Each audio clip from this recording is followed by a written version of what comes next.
أبويا قال لي أنتِ كسولة، بس واحدة غريبة في صالة انتظار اكتشفت الحقيقة كلها في 4 دقايق بس. كان عندي 6 سنين أول مرة حصل فيها الموضوع ده. كنا قاعدين بناكل على العشاء وأبويا سألني على حاجة وأنا ما اتحركتش من مكاني.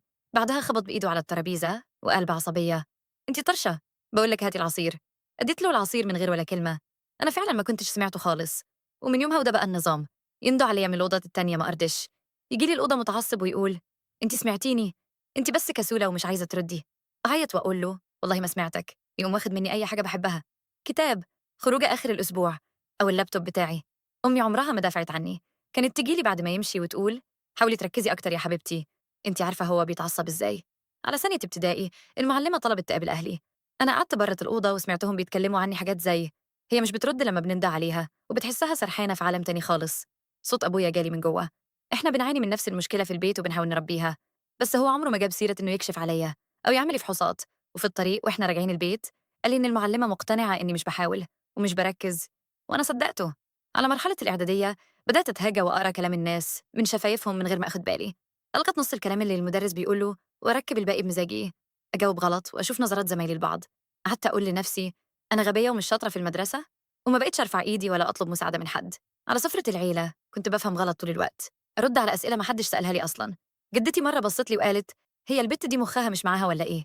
أبويا ضحك وأنا ابتسمت وخلاص، لأن البكا مش هيفيد. على سن 16 سنة بطلت أتكلم خالص على السفرة. الشهر اللي فات أخدت ابن خالتي الصغير 8 سنين للعيادة أعمله الفحص الدوري عشان أمه كان عندها شغل طارئ. قعدنا في صالة الانتظار يجي 40 دقيقة. الممرضة طلعت وندهت باسمه مرتين، وهو ولا هو هنا. زقته بإيدي فقام ودخل.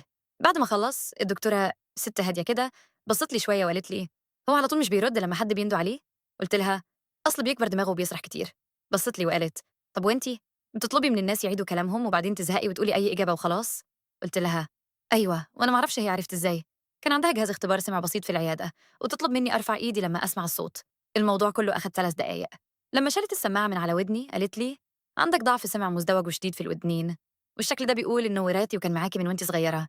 قعدت متسمرة في مكاني. الموضوع عمره ما كان قلة أدب ولا كسل ومبحاولش. دي كانت حاجة كان ممكن تتكشف بزيارة واحدة للدكتور وأنا عندي 6 سنين. قعدت في العربية يجي ساعة مش قادرة أتحرك. بالليل أبويا اتصل يسأل على كشف ابن خالتي. بصيت لاسمه على الشاشة وافتكرت كل مرة على العشاء كان بيتعصب فيها. افتكرت كل مرة قال فيها: أختك ما عندهاش المشاكل دي. وكل عيد ميلاد كان يحكي فيه قصة إني ما بسمعش الكلام والناس كلها تفضل تضحك على السفرة. سبت التليفون يرن وما ردتش. لسه بفكر هل أرد عليه ولا لأ. حتة مني بتقول إنه ما كانش يعرف فعلا، وحتة تانية متأكدة إن ده نفس العذر اللي هيقوله لما أواجهه. وأنا بصراحة ما أظنش إن فاضل فيا طاقة أقعد قصاده وأسمعه بيعمل أعذار لنفسه.